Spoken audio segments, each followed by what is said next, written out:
Hi, this is Cassandra Lee Morris, and you're listening to the AniMonday podcast. Please enjoy your weekly dose of random anime.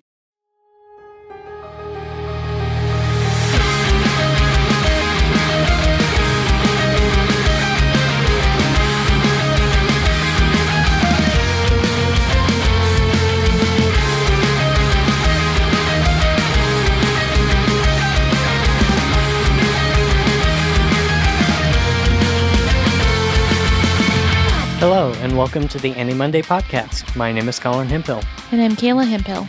On our show, we roll the virtual dice and must watch a randomly selected anime title. Thanks for joining us during spooky season.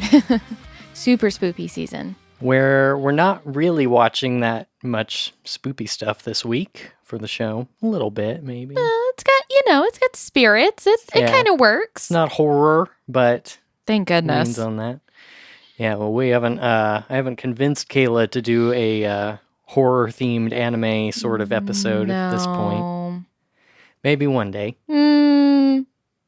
Fates have been on my side so far. The roles have been in my favor. Yeah, send us your horror favorites for anime, though. Or not. Well, on our previous episode, we paid a 5 yen coin to the randomizer, and our wish to watch Noragami was heard loud and clear. Noragami began as a manga series by Adachi Toka in 2010. Adachi Toka is a portmanteau of two female illustrators, Adachi and Tokashiki, one of whom draws the foreground characters and one who draws the backgrounds. And there have been 24 volumes of that manga series to date. The 12-episode anime series that we watched was produced by Bones Studio A and aired in 2014.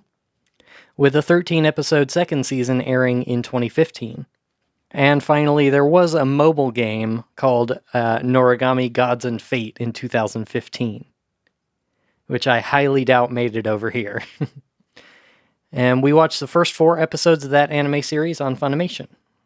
All right, Kayla, would you like to give us a synopsis? Hiyori Iki's life is suddenly altered dramatically when she meets a strange god named Yato and his spiritual weapon, Yukine.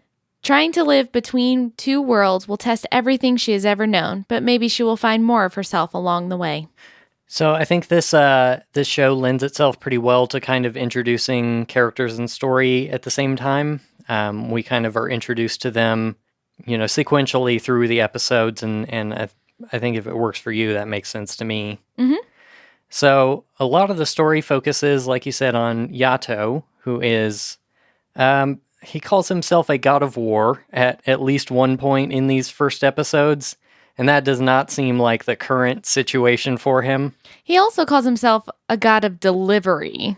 Yes. Like deliveries. Yeah, it's almost like he uses a business name. Like he's putting up spray paint advertisements and like handwritten notes on public transportation and things like that. Delivery god Yato at your service. Mm-hmm.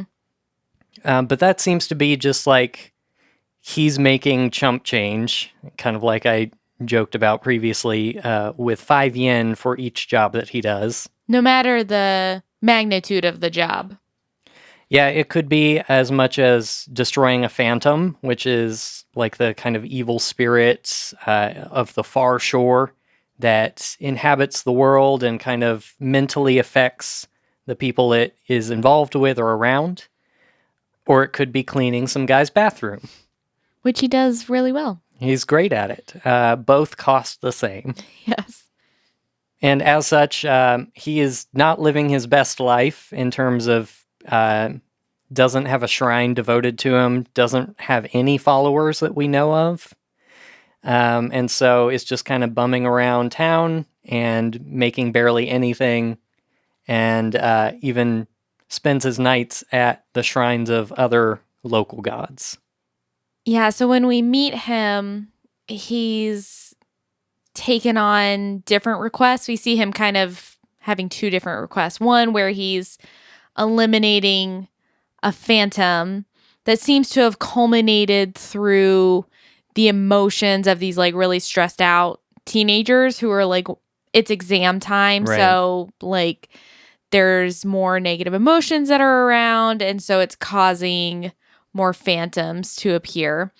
But the real start to Hiyori's part of this story is when he's trying to find somebody's cat. Yeah. Who has the best cat name, and it's Milord. Milord. I love it. It's super cute. Named by a child. Yeah.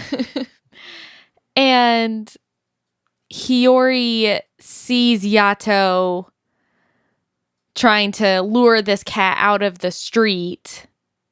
Yeah. And there's a bus coming. And so she tries to like shove him out of the way. And she gets hit by the bus. Right. Yeah, and immediately following, she finds herself like over his body, like, what were you doing, you idiot? You almost got yourself killed. And meanwhile, her actual body is still hit by the bus, seemingly dead. And Yato is like, you think you're missing something over there? And so she assumes that she's super dead at this point. And we keep seeing these little moments where she seems to be waking up to different realities. And over the first episode, it's basically revealed that she's gotten stuck in between the far shore, which is sort of like the afterlife, and present reality. And so she slips in and out of her body. So her physical body will, in sort of a narcoleptic way, will just sort of collapse. And her, I'm going to say soul, her soul will separate from her body. Yeah. Yeah, and we see even the fact that she saw Yato looking for the cat is kind of unusual. They talk about later in the show that the gods aren't typically seen by humans. They can kind of announce themselves to make themselves known and present, but generally they can just go about their business without being noticed or recognized. He describes it like you can see people on the street, but you don't remember all of their faces. They just sort of blend into your awareness. And that's kind of how the gods are, even more so. Like, even more than a random stranger on the street, they just blend into the environment. Yeah. And so she already had like this slight attunement in the fact that she saw this happening, but now she's kind of deeply linked between these two worlds. Which something they'll point out, and I think this is a good note for her character, is that really the only people that are highly attuned to phantoms or to the gods or anything are animals and babies. Like really young children can have this sort of awareness. And I think there's some sort of hint there for Hiyori's kind of pure innocence, but also like her openness to accept things that are beyond like her general understanding, that she is very welcoming. She's very open to people. She's very understanding of people, even when she disagrees with them. Yeah. Not in a people-pleasing way. She will definitely challenge people when she thinks they're wrong. But she has this ability to forgive and forgive and forgive in a really authentic way. And I think they kind of parallel that with some of the rules of this universe. Yeah. I guess sort of after that whole thing happens and she awakens in the hospital, and it's almost unclear like how she came off so physically fine from the scenario, because she was hit by a bus, not just a car. We don't know if like Yato kind of stepped in to save her physical form a little bit there, or if that's just something about her spiritual life was wrapped up in that physical kind of interaction. But she has another encounter with Yato, who comes to check in on her, and after seeing him a handful of times is like, all right, I'll pay your 5 yen. You have got to get me back to normal, to where I'm not falling asleep and like slipping out of my body all the time. And this is where you mentioned earlier Yukine or Yuki comes into play. There is another spiritual being in this world called a regalia. And we've seen one of these in the first episode, like the very first scene, when Yato is fighting a phantom.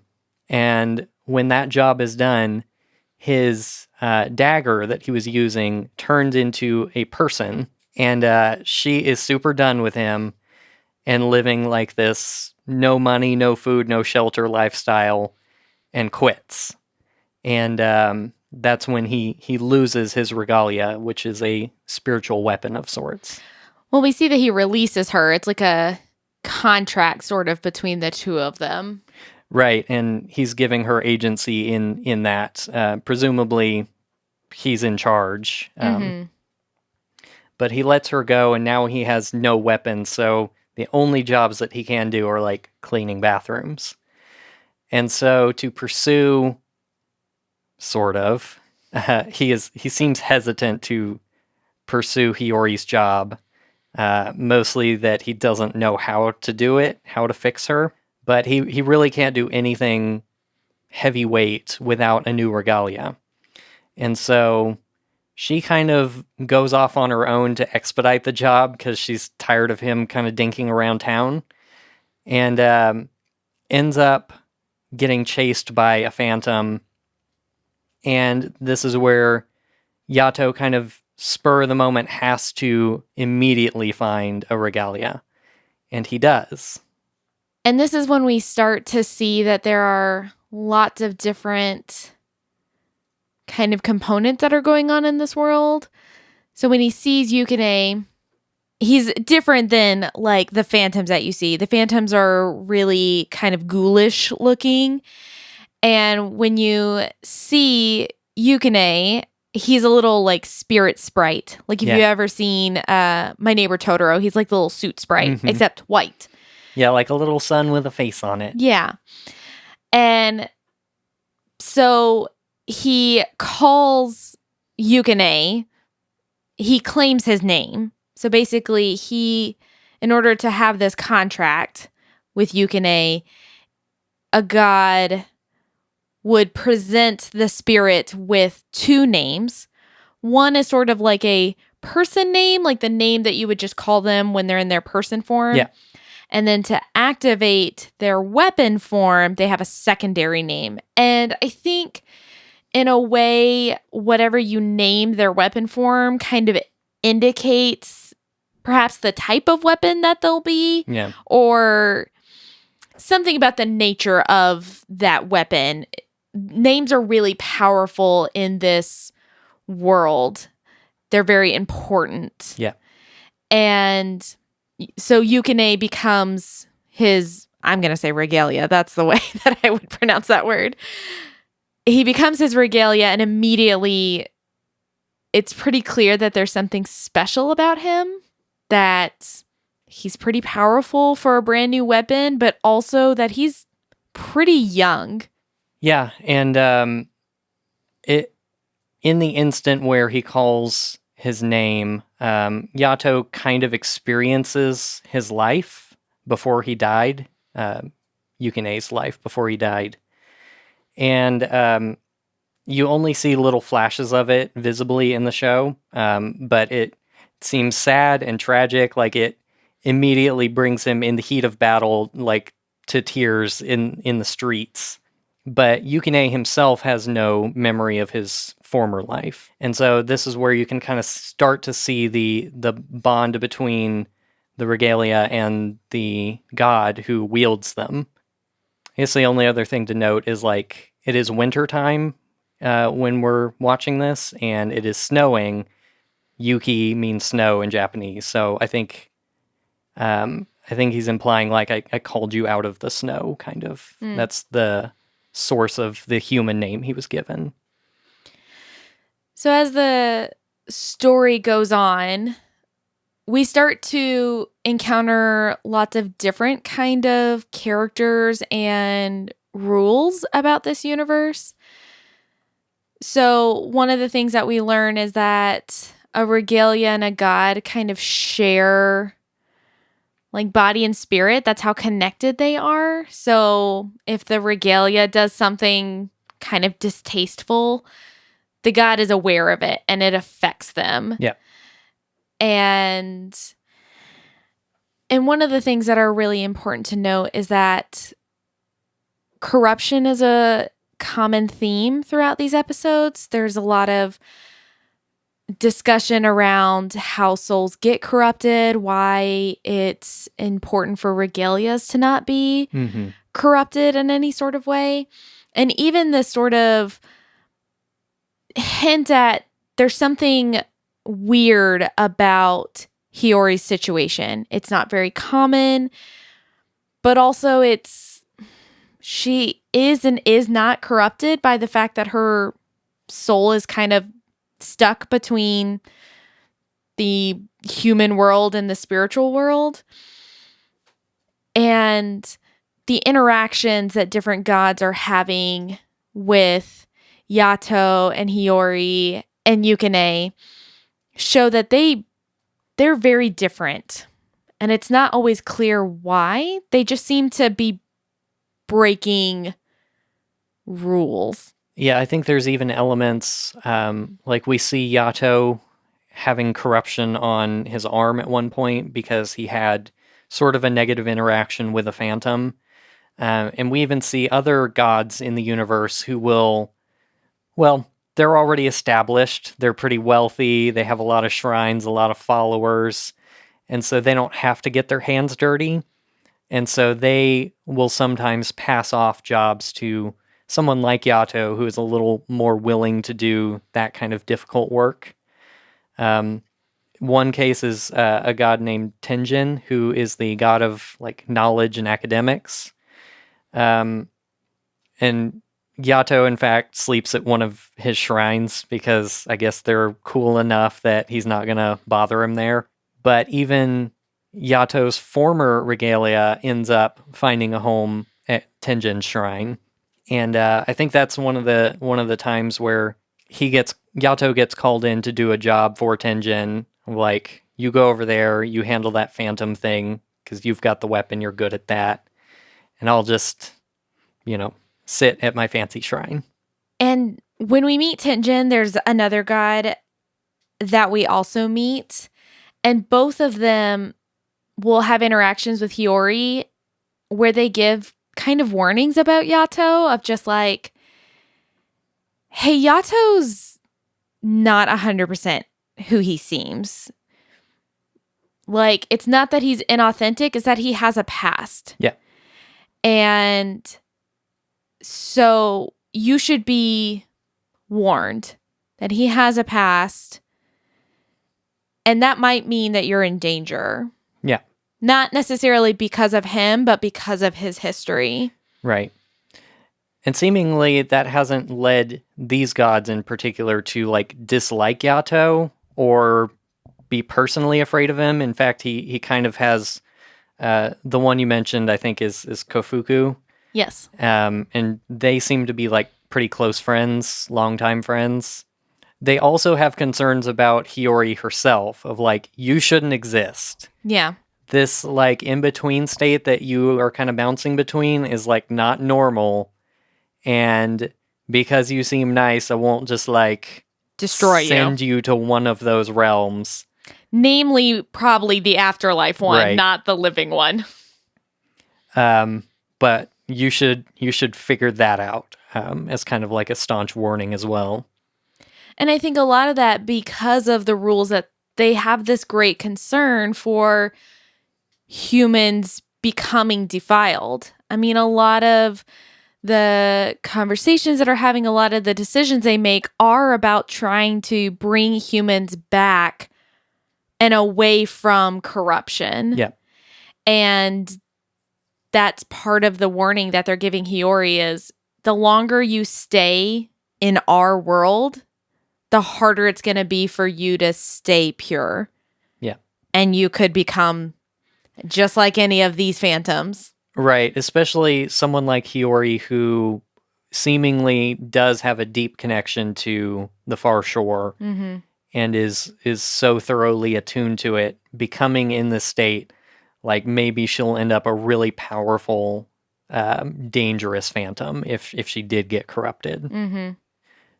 Okay, can we talk a little bit about Kofuku specifically?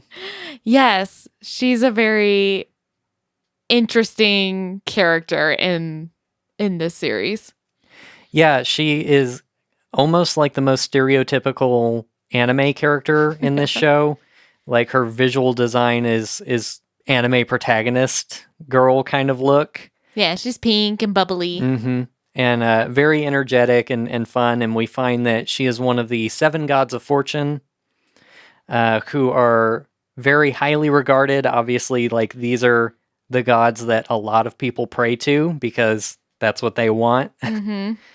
And after meeting her, like I said, Yato and she have a very long lasting friendship. And she has her own regalia named Daikoku, who is like the super protective, brawny, big dude. He's the muscle. But Yato ends up on a job where he's basically trying to save a potential suicide victim. And through a conversation that happens in midair with this guy, learns that his life has been radically demolished by who he knows is Kofuku. Mm-hmm. Because she is actually, of those 7 gods of fortune, is the god of poverty and brings great disaster and misfortune on anyone that she interacts with long term. Well, and it's funny because she herself isn't poor. Like, she kind of benefits. Like, when you lose something, it kind of gets lost to her. So she's I would say pretty well off. Like, even if she's not super well known, you know, in the way that like Tenjin is like highly revered. He has shrines all over the country. She's not quite the same sort of level. Yeah. But she's doing well. Well, it's even like in her shrine, they have a panel, a wood panel of all the 7 gods. And like, there's no woman in there. She is pictured, but like people don't even have a visual idea that she is the way she is or who she is. And so like this guy just met her happenstance, fell in love with her, started dating her. And like she's draining him financially and he's doing everything he possibly can to spend more time with her. Mm-hmm. And her story and I guess her role as a god is really strange and tragic to a certain degree because she doesn't want these outcomes. Like she doesn't want people to hurt themselves, obviously. She doesn't want them ruined completely. She's like, I was just trying to have a little fun. I mean, but she's kind of locked in this state of where like her way to survive as a god and to profit is to bring poverty to people, but she also, you know, doesn't want this negative outcome for people. She wants closeness with humans, but if she gets close, she ends up hurting them. I think she and Yato are really interesting counterparts to each other because they both have this sort of dual nature to their personalities, to themselves. And I think that's why she has such a close bond with him, is because she understands this desire that he has to be something other than what his nature is. Right. And he's actually doing it. Like he's forsaking his, we're unclear what it is, what his nature is, but he's forsaking his warlike deity self in order to be a different kind of god. And he's in poverty because of it. Yeah. Whereas she also has this kind of desire to not do harm, but that's her nature. But she's choosing to live in more comfort and just sort of dealing with it. Right. Yeah, and it's not like Yato doesn't want that. we constantly see him daydreaming, sometimes actually dreaming about being wealthy and famous and having all of these followers who dress like him and in his ratty like scarf and tracksuit. And that is something he's pursuing, but he, like you said, is choosing to like turn down the kinds of things that seemingly he is meant for as a god. And likewise, like Yukine wakes up as a weapon wielded by basically a bum in the middle of winter. It's like, I'm cold. You don't have any food. You don't have any money. You don't have anywhere to live. And like, you've brought me here. So now what? What am I, how am I supposed to, who and how am I supposed to be in this world? And so I think there's a lot of struggle coming there with these kind of opposing natures. And then Yukine being a moody teenager and waking up in this really unsuitable condition. And yeah, all of that is about to kind of collide. Well, and what's interesting is that you can see the good nature in especially Yato because Hiyori is incredibly wealthy. Yeah. She doesn't really flaunt it or anything, but it's known. Like Yato knows that she has money and she knows she has money and she's not stingy about it, but she also is like, I'm not going to let people take advantage of me. Right. Her parents, like her dad, I think is like a big time doctor, and they definitely own the hospital that she stayed in. Right. They drop a line about that. And so if Yato's in great need or like thinks his regalia's in great need, he will ask Hiyori, like, hey, could you buy us food? Yeah. And she will. And she'll be kind of like, ugh, you know, you're using me for money. Like, why aren't you helping me with my problem? But she doesn't like hold it against them. She will absolutely feed them. Right. Yeah, Yato even mooches off of Kafuku sometimes, in kind of a really unhealthy sort of way. But yeah, she chooses to not like bankroll their entire thing, but is immediately kind of connected to Yukine's position and, you know, being immediately born into the scenario where he is not taken care of and has a lot of compassion towards him. And so she seems to be feeding Yato as like a byproduct of, I'm going to help out this poor teenager. Well, and this is the contrast of dialogue that keeps happening is Hiyori and Yukine will both be like, oh, you're not taking care of us. Like, you're not helping us. You're not solving, you know, our problems or whatever. But you see Yato do the most that he can with whatever he has. Like, he will find a way to feed Yukine. He will find a way to get him clothes, even if it's not like the standard of which they're looking for. He is trying. And so it's really interesting when you hear kind of everybody talking about how like dangerous he is or how he doesn't care. But Yato himself shows that he's extremely protective. Like, he definitely puts himself in harm's way to help both Hiyori and Yukine. Like, he takes on so much and he sacrifices so much. Like, he gives up his only jacket. He tries so hard to protect these people and to shield them from both like the really sad parts of the world. Like, there's a whole episode that has to do with these people who are affected by the phantoms and them choosing to like take their lives because of it. And this sort of like, is it them? Is it the phantoms? It's kind of both. And he doesn't want his regalia to see that because he doesn't want them to have to he doesn't want this pure, uncorrupted soul to have to see this really sad, horrific thing. Yeah, especially because, like, by definition, the regalia would have died of, like, some sort of, probably an accident more than anything. And so seeing that other people in their lifetimes made different choices to end up where they are by choice and things like that, Yeah, he's really trying to shield, especially this impressionable teen Yes. during this time. So I think where the story is probably going to go is there are three kind of characters, the three main characters, and seeing their different struggles and seeing their different dual issues.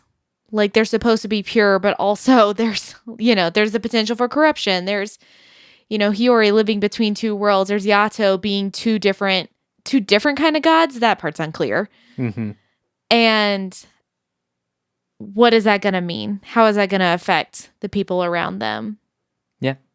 All right. Well, with that, we will take a quick break and we'll come back and we'll talk about the production elements for Noragami. We'll be right back after this short break.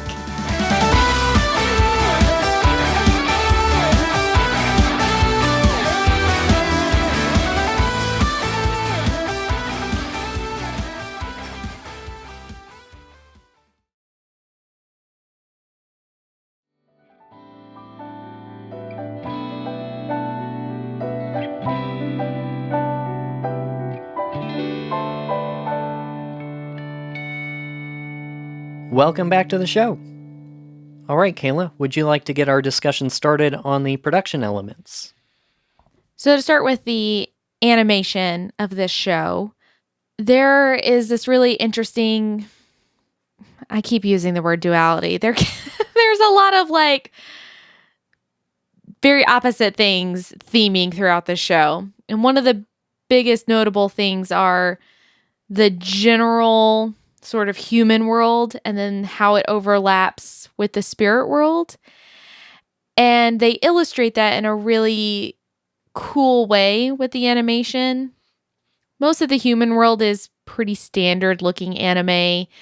It's pretty muted colors, nothing super bright and flashy or anything like that.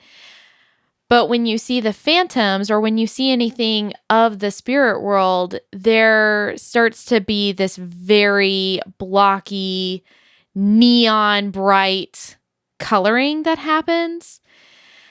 And so you really get to see the contrast between these two realities. And even with Hiyori, the way that you can tell if she's left her body is that her spirit form has it kind of looks like a cat tail, I guess. It's like a long, poofy tail. And that tail is this neon color. It's like a neon pink and purple. Right. And so in some instances, the animation can look kind of like it doesn't belong. Like we've talked about this sometimes with things like CGI, where it's really obvious that some animation or something was rendered by a computer and it just doesn't look like it belongs in the show. It doesn't have that same level of disconnect, but it is trying to give you that sense that these two things don't belong in the same space. And I think for the most part, they did that pretty well. There's one animation that happens after usually Yato takes out a phantom, and it's this like explosion of what I think are letters and names, just because there's a lot of naming importance in this show, but it is not in a language that I can read, so I am unclear. That particular animation where you see this explosion of words very much does not look like it belongs. It's just I don't know how that animation is created, but it just doesn't look the same as everything else. Yeah. Yeah, I don't necessarily think it's like bad. It is just striking and unique for the rest of it, and so maybe stands out a little bit. And maybe just to highlight that, like, everything else, even the phantoms and the stuff from the far shore has kind of a physical analog to the world. Like the phantoms are mostly sea creatures, really. There's some frogs. There's like, I don't know, types of fish and things like that. Some kind of dragon-like stuff. And like jellyfish looking things and yeah. and I guess all that tying into calling it the near and the far shore. And so like this explosion of words is not like a reality. It's kind of it is artificial in a sense. It's man-made. And so maybe they are trying to highlight something there, or maybe it's a specific kind of limitation on this art style to be able to put that in. But either way, it works all right. In general, I agree with all that stuff. It looks pretty good. They have kind of cool distinctions between the different spiritual realms. I learned a little bit about Studio Bones this week. Just that Bones itself is actually 5 different studios. And so while, Bones as a company produced My Hero Academia and Full Metal Alchemist and Ouran and a bunch of different stuff. The heavy hitters. Those were all in a different studio. And so you may have had like no hands crossing between those different shows. And so I was interested to learn that Studio A hasn't done a whole lot of big stuff. I've seen like 1 episode of Carol and Tuesday, and that's the only thing I recognize from Studio A. Oh. And I can see them being similar. Yeah. And so I just think it's interesting that like this really is kind of a standout anime for that particular studio within Bones. But yeah, I think I haven't really seen a whole lot of the original manga, so I'd be interested to see how it compares, but I think they did a great job with the material. Yeah, from what I've seen, they seem to get the same character designs, like pretty spot on, and I would be interested to see how the Phantoms ended up translating. Yeah. So I think this is a rare case where the music actually matters in this show, both from the opening, like licensed music perspective and from the score. The opening theme, in contrast to our previous episode, is killer. It's really good. Super good. It's by a band called Hello Sleepwalkers. I found it on Spotify, and it will be no surprise that this song has like literally 10 times the views or the listens of any of their other music, which may be unfortunate because they probably have other good stuff. Sure. But it's a great song, and it's used amazingly well in the opening. And it's a really true feel for how this show's gonna go. Yeah.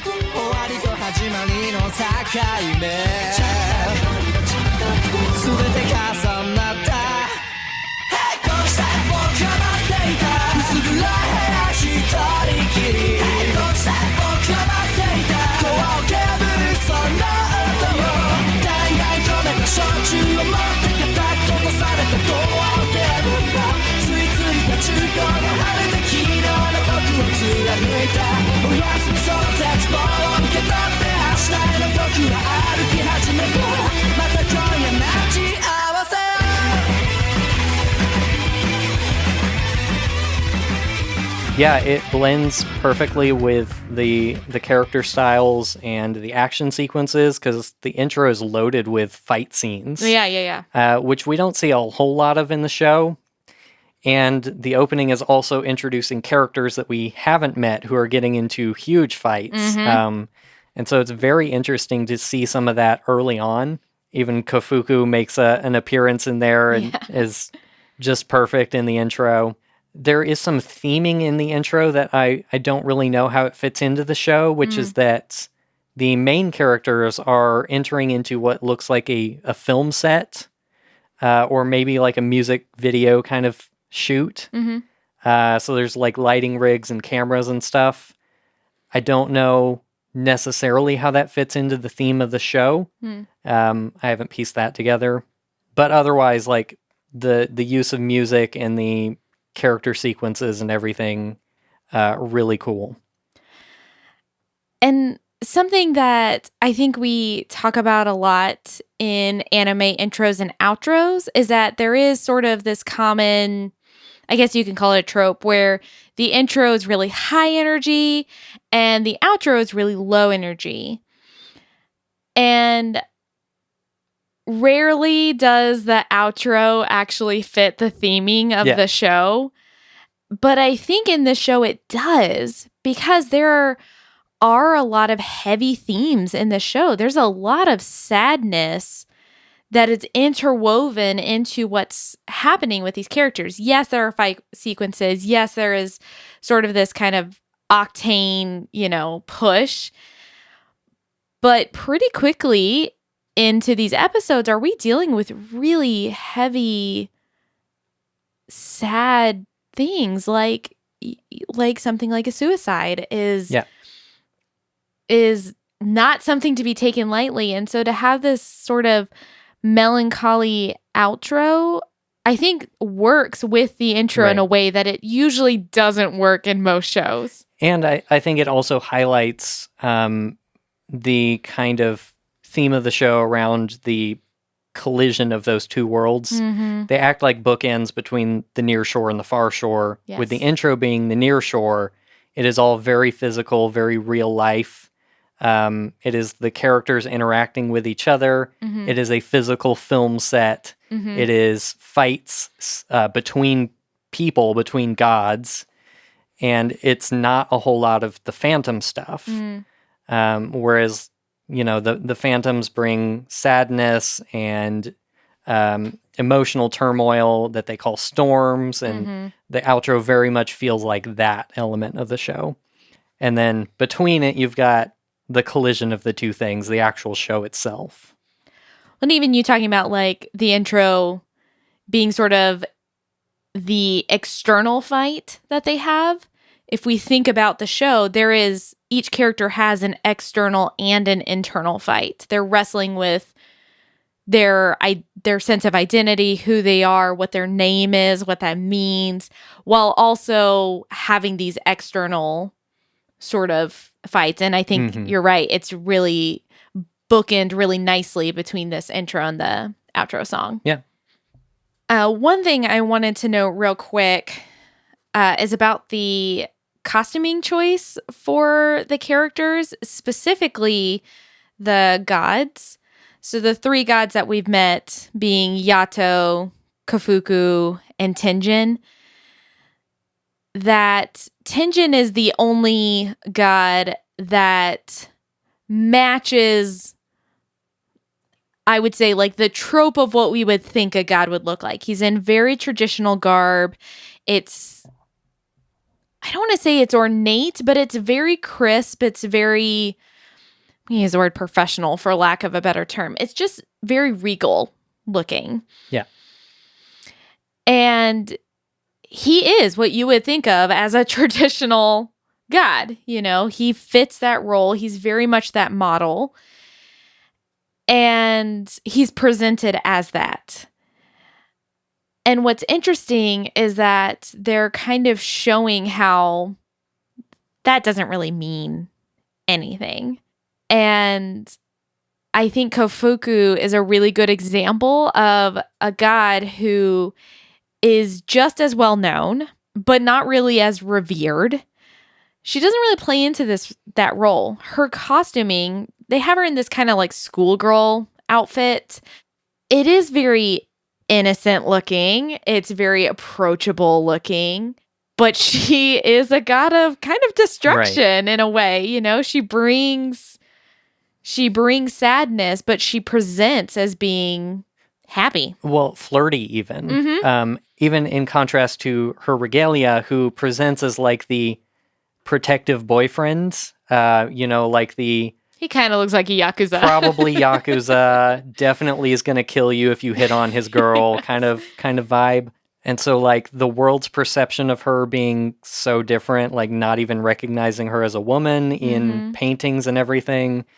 And then, guys meeting her and then learning about her scary boyfriend character and all of this stuff is very telling of like people's perception of the gods versus their actual physical and kind of worldly appearance.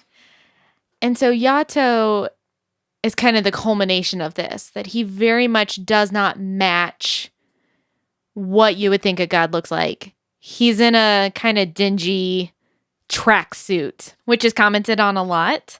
And we do get glimpses into his past when they start to reference, like, he's actually a god of war. And he used to play that role because he had to survive. Yeah. And it's hard to say, like, is he wearing, like, the traditional garb of that time?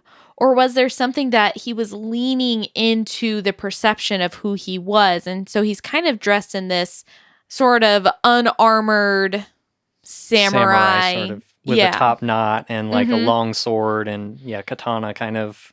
Yeah. And so I think it's interesting that his costuming is showing like he's really trying to be against his nature. Right. And they're showing that through his clothing. And like I said, I think Kofuku is also a really good example of someone who looks the opposite of who they are. Mm-hmm. And I thought that was a really interesting way that they presented that through clothing. Yeah. Everybody else is kind of normal looking. Yeah, sure. Okay, so to wrap us up and kind of talk about our general thoughts, I'll try to burn through mine pretty quickly. We've already talked about a lot of the things that I like about this show. I really don't have a whole lot of negatives to say about it. Full disclosure, I've seen the entirety of this show before, both seasons, and I've tried to not kind of influence the things we talked about with what I know is coming. Mm-hmm. I also introduced the show to Kayla like just a few months ago before we rolled this, and we have watched all of season 1 together. Yeah.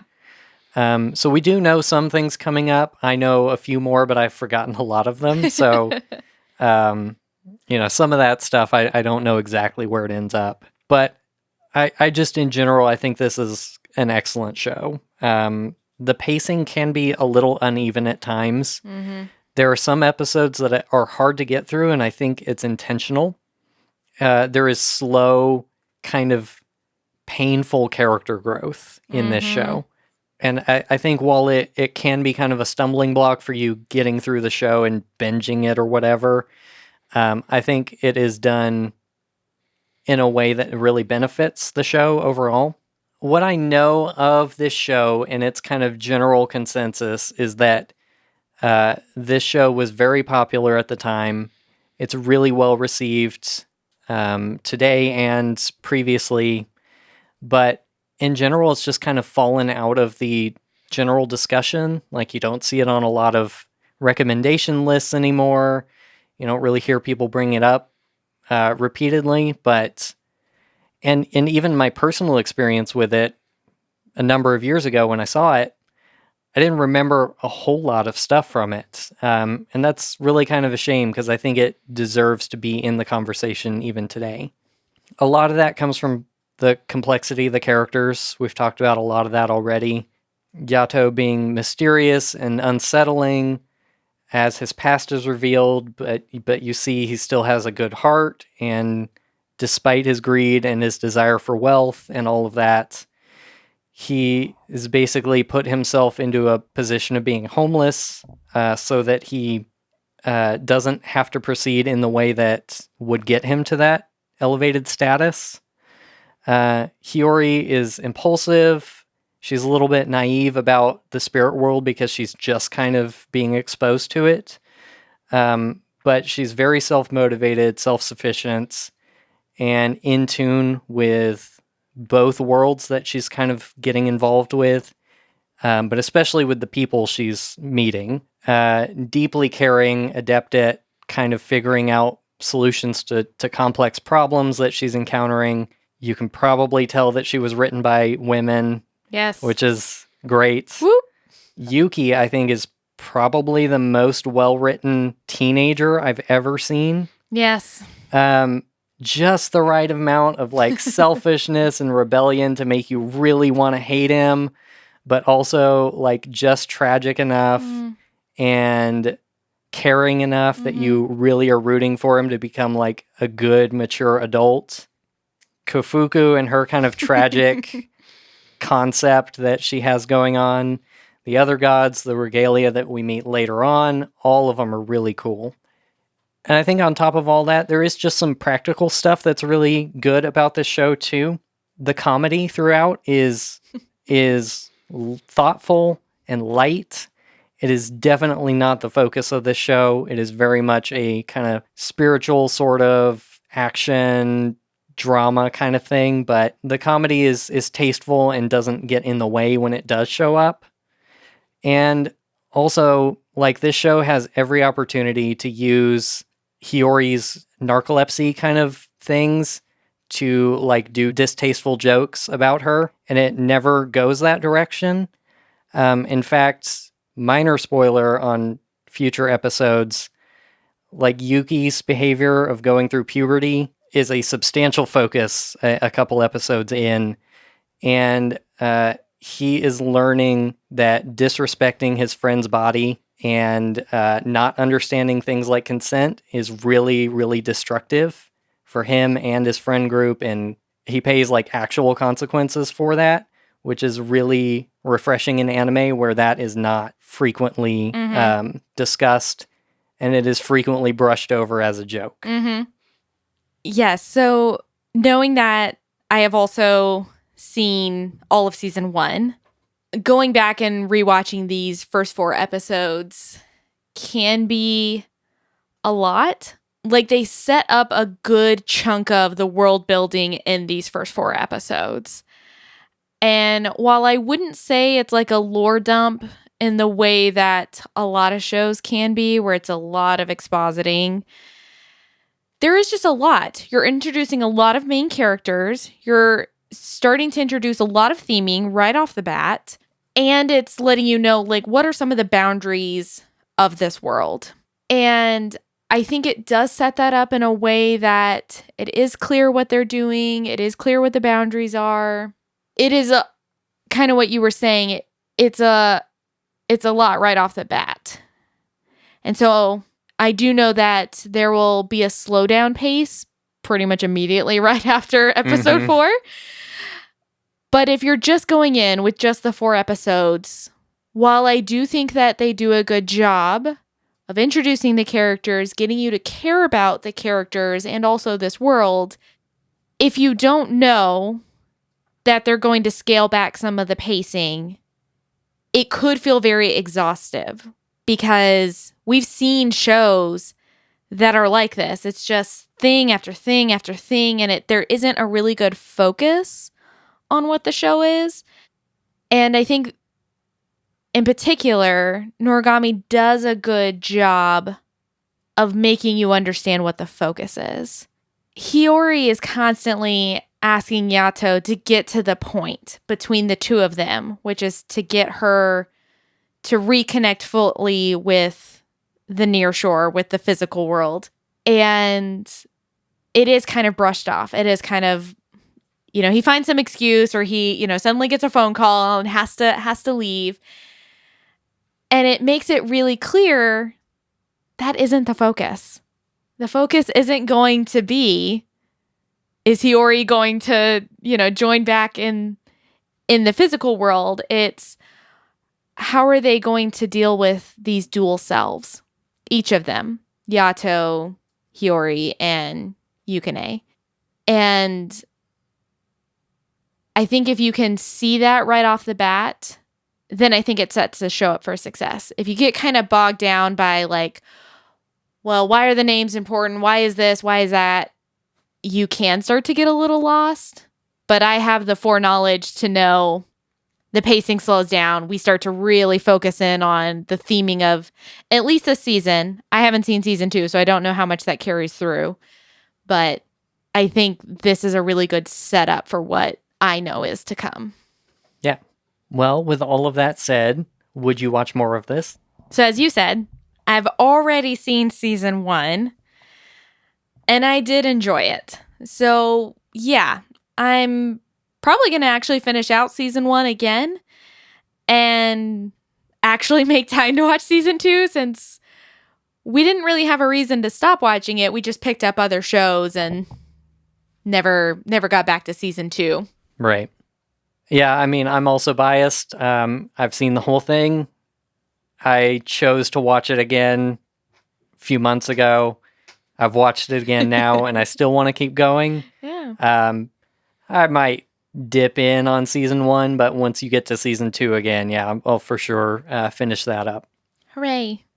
Well, if you want to learn more about our show, you can visit our website at animonday.moe. That's animonday.moe. You can send us questions and comments to podcast@animonday.moe, and you can find us on Facebook and Twitter. Our username is AniMondayCast, and you can find links for that in our website. If you are interested in rolling your own random anime, you can go to animonday.moe/random, and you can pick between different streaming services that you have at your disposal and different types of anime and things like that, and you can randomize your own. Thanks also to C2A for providing the intro and outro music for our show, which come from the Senpai EPs, which are available on Bandcamp and other major streaming services. And please go support him. He is a fantastic, fantastic songwriter. Are you ready to roll? Yes. Random button in 3, 2, 1. Okay. Our anime for the week is, are you ready for this? Am I? Terraformars. Okay. Terraformars. Space. Yes. More space. Space bugs. Bugs. Yeah, space bugs. Oh, geez. Why am I'm consuming so much space stuff right now? I'm reading some space books. What is happening? Yeah, I think I tried to watch this when it aired. Oh, geez. First episode is called Mutation. Yeah. You know, I just said Yeah. that we hadn't done any horror stuff. Yep. Spoke too soon. I guess so. Ugh. Great. All right. Well, we'll see. We'll see if I can get through this. Yeah. All right. With that, I think we're going to call it for this episode. Thank you for joining us. We look forward to seeing you next time. Hope you have a great Halloween. And we'll see you in 2 weeks. Wish me luck, y'all. Yeah. All right. Bye. Bye.